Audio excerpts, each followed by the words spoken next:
ऐसा 100 मील का खतरनाक गैप जिसे पार करना मतलब यमराज को मौत का न्योता देना।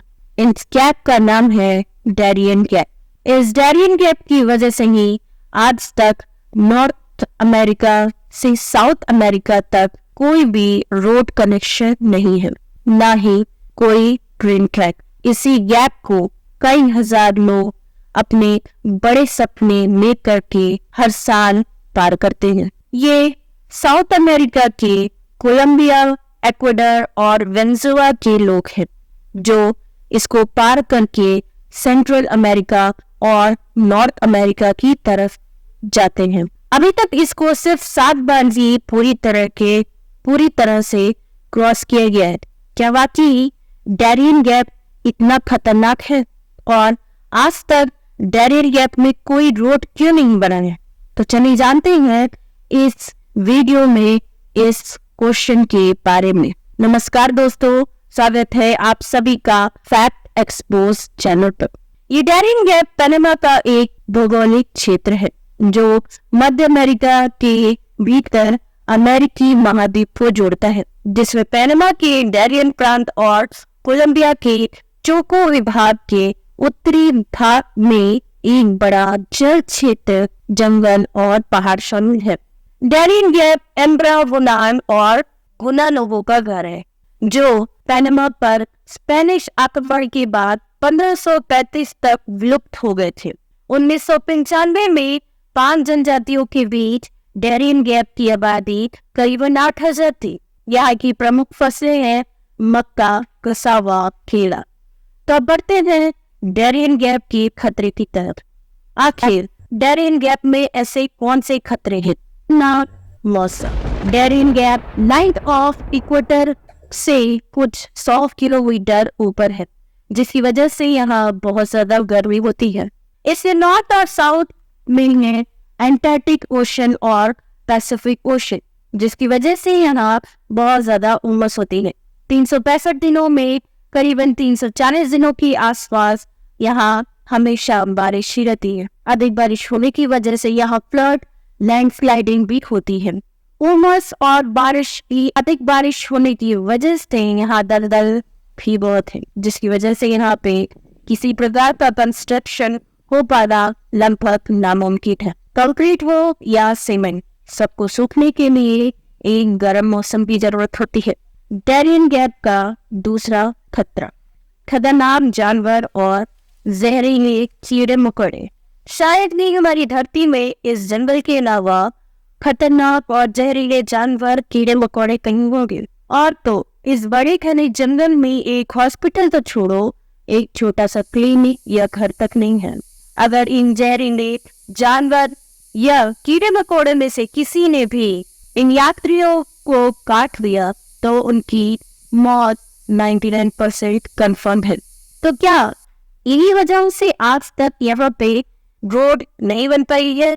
नहीं, ऐसी बात नहीं है। इस बात की सच्चाई हमारे आने वाले 2 पॉइंट्स में आपको पूरी तरीके से क्लियर हो जाएगा। हाँ, यहाँ रोड बनना मुश्किल है पर नामुमकिन नहीं, क्योंकि अमेरिका जैसी रिचेस्ट कंट्री यहाँ रोड बना सकती है। हो सकता है शायद ये उनके लिए एक्सपेंसिव हो पर इम्पॉसिबल नहीं है। पर ऐसी क्या वजह है कि यहाँ रोड बनाने की कोशिश तक नहीं की गई है? तो चलिए बढ़ते हैं हमारे तीसरे पॉइंट पर, राजनीतिक और ऐतिहासिक वजह। असल में अमेरिका और पनामा ये चाहते ही नहीं है कि यहाँ कोई रोड बने, क्योंकि 19th सेंचुरी में पनामा कोलंबिया का एक हिस्सा हुआ करती थी। डैरियन गैप की वजह से ही कोलंबिया पनामा पर अपना कंट्रोल नहीं कर पा रही थी, जिसके लिए उन्होंने एक रास्ता निकाला जो कि समुद्र से होकर गुजरता था।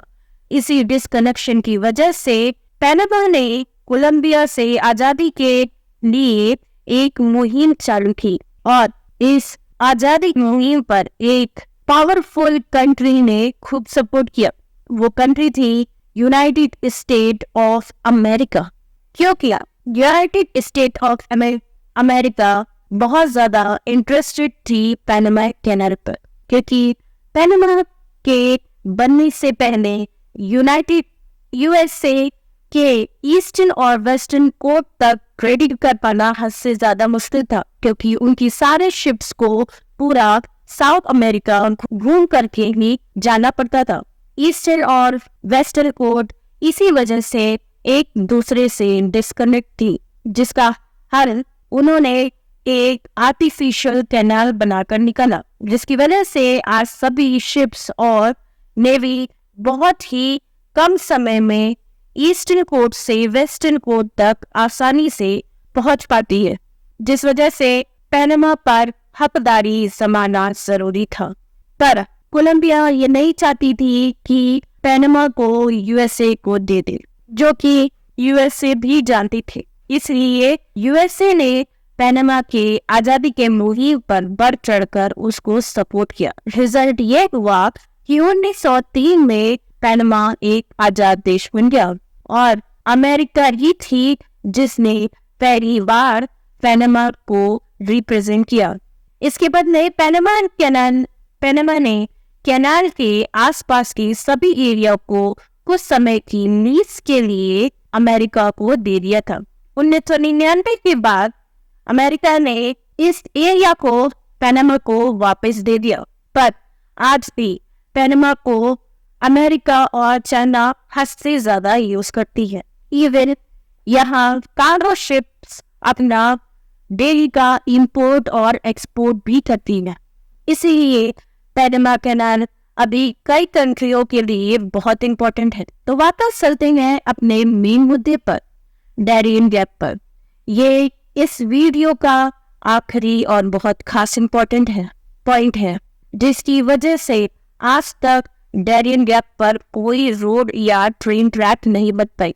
खूनी वेस्टिंग माफिया गैंग अगर बहुत किस्मत वाले हुए तो शायद आप इन बाकी मुसीबतों से बचकर आ भी सकते हैं, पर इन माफिया गैंग से बचना मुश्किल ही नहीं, नामुमकिन है, क्योंकि ये गैंग डैरियन गैप को पार करने वाले लोगों को लूटती है, मारती है, पीटती है, किडनैप करती है और इवन मौत तक भी दे देती है। इस बीच अगर उनको कोई महिला मिल जाए तो उसका रेप करने से भी ये कतराती नहीं है।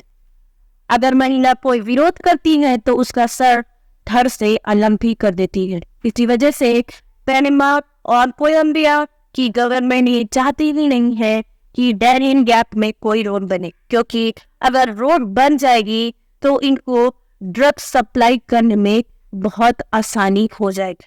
इतना सब सुनकर कि आप यही सोच रहे होंगे कि इतना खौफनाक और इतना दर्द भरा जगह होने की वजह से शायद यहाँ कोई जाता नहीं होगा, पर यहाँ हर साल लोगों की तब्दीली होती ही जा रही है, जो कि इस डैरियन गैप को पार करते हैं। ये डैरियन गैप में पार करने वाले लोगों को कई परेशानियों का सामना भी करना पड़ता है, जो कि आप पिछले पॉइंट्स में सुन ही चुके हैं, जैसे जहरीले जानवरों, बीमारी, मेंटल प्रॉब्लम, फिजिकल हैरेसमेंट और तो मौत तक का भी शिकार होते हैं। कुछ लोग इस नर्क से बच करके किसी तरीके से निकल जाते हैं, पर कुछ वही का वही दफ्न हो जाते हैं।